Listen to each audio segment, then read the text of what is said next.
Hello everyone. In this video, I will show you how can you download Adobe Firefly. So for downloading it, click on Window key and then search here Microsoft Store and then open it. And inside this, on the search bar, search here Adobe Creative Cloud. So here you can see Adobe Creative Cloud is showing. So as I have already installed this is showing as open. So in your case, you have to install this. So here on the home page, search here Adobe Firefly.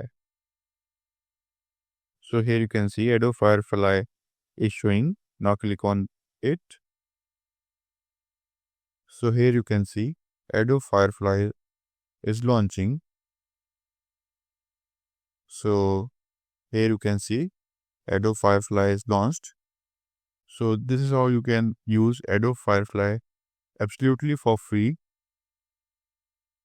I hope this video is helpful for you. If you found this video helpful, please do like, share and subscribe.